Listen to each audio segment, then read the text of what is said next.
Som en Gustavo Peñalver Vico, som pintor, escultor, dibuixant, en fi, tot el que té a veure amb l'art.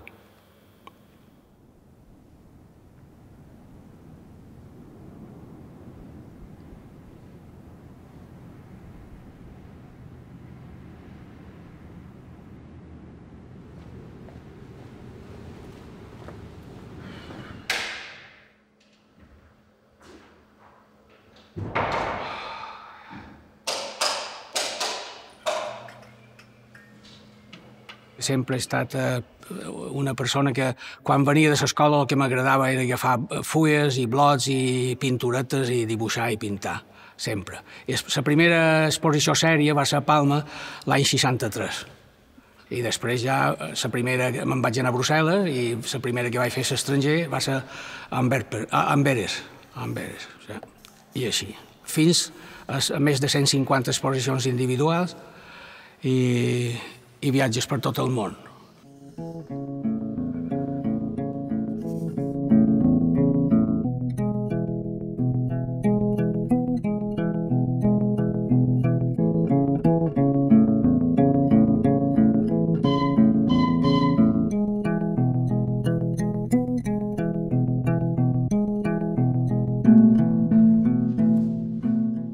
Quan començo una tela, entusiasmat com sempre, però al cap d'un dia, o mig dia, o 2 dies, se m'afluixa l'emoció. A poc a poc ja l'emoció se'n va. I no és perquè el quadre no sigui bo, és possible que sigui bo, però el meu cap ja està pensant en les figures que estic fent, ja me donen altres figures.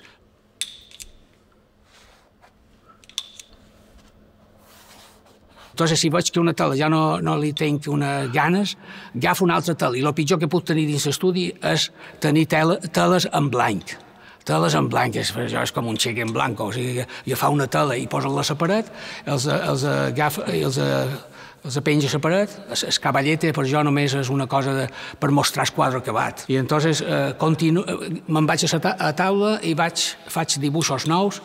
I quan veig que un personatge o dos són interessants, dic, aquest ho agafo, i ja està. Aquest negre, veus, que queda sempre com a sec, del pinzell, s'ha de fer així, perquè si no ho fas espontani, amb espontaneïtat. Si no, fas el dibuix que te surt sec, dur. Vas frenant en el pinzell, vas fent bocinets de 2 centímetres o 3 per fer-la negra totalment la línia. La línia se pot fer negra després quan tinguis colors i tal. Jo el que faig és després començar a posar colors de mà, que estigui sec, perquè si no s'embruten els colors, això està ara tendre tot el dia. I entonces quan estiguin els colors fets, el darrer dia que he fet aquí les 3 figures aquestes i el fondo i tal, tots aquests contornos els faig després una altra vegada per damunt de la línia que ha fet antes espontània i surt ja negra, o sigui, tal com ha de ser el dibuix.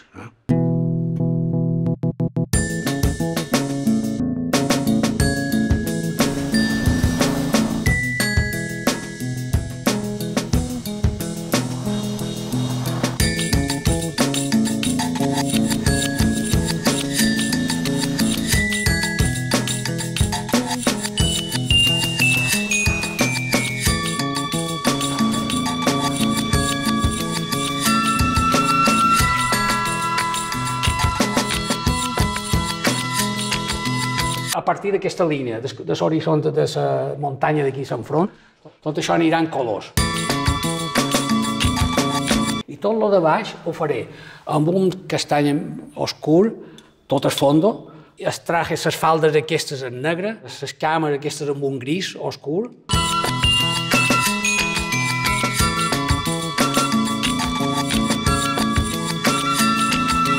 Aquest bocí així, sèrio, sec, quasi trist, i els altres en vida, colors i tal.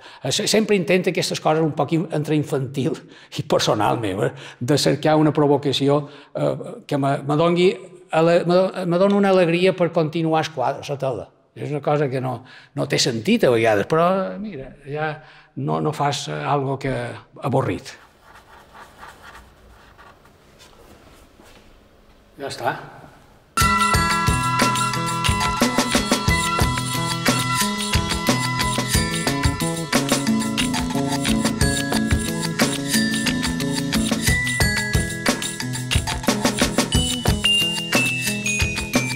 principi passes per les 4 o 5 d'això figuratiu total.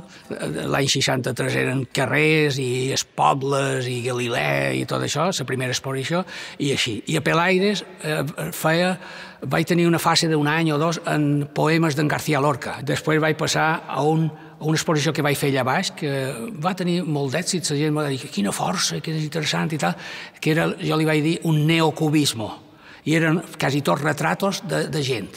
Encara me'n recordo en Joan Bonet, el pare d'Anna Maria del Mar Bonet, li vaig fer un dibuix a la redacció dels Balears ràpidament i després ho vaig posar a l'oli, no? Després vaig passar a un període polític. Va començar, me vaig juntar en 4 o 5 entre alemans i espanyols i mallorquins, que els interessava la política, i me vaig ficar dins la política, i m'agradava també, m'interessava i tal. Jo me'n vaig anar a la Pelaires també, en part, perquè vaig tenir problemes en l'extrema dreta de Madrid. Jo feia una exposició a Madrid gran, política, l'any 72 o 3, algo així.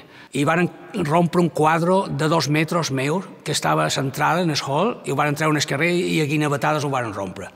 Això, per una part, me va donar molta publicitat, però per l'altra me va complicar la vida perquè vaig estar automàticament dins una llista negra. I un col·leccionista meu, que encara viu, té 88 anys, notari, abogat, molt conegut a Berlín perquè va tenir el procés aquest de la Baden-Meinhof,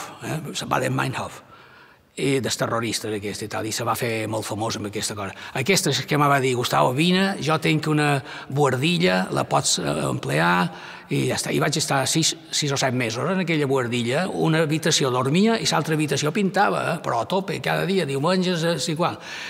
I aquest me va salvar d'això, si no m'haguessin al final, jo no dic un tir, però una pedrada o una pallissa és possible. Jo sempre els dic una frase als periodistes quan me demanen però quin estil, què és això? Pues, personatges grotescs en situacions absurdes. És això, al final és això el meu estil. Però amb aquest personatge s'amaga molta ironia i diguem, mala llet a vegades,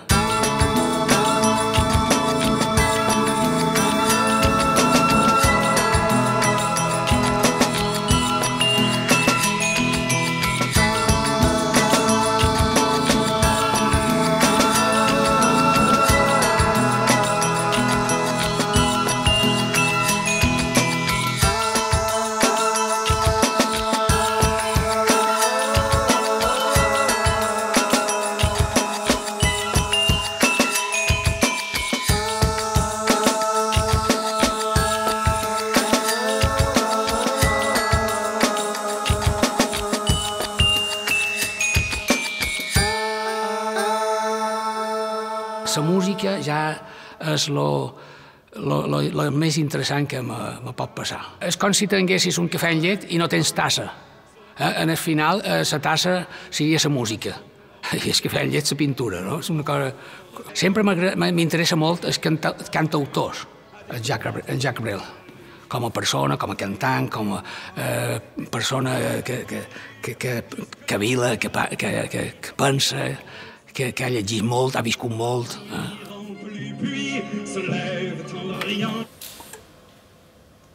Tinc el meu paradís aquí, estic molt feliç i molt a gust, no el suport, és que ho disfrut. Això és. I a més me regalen sobrassades de vez en cuando.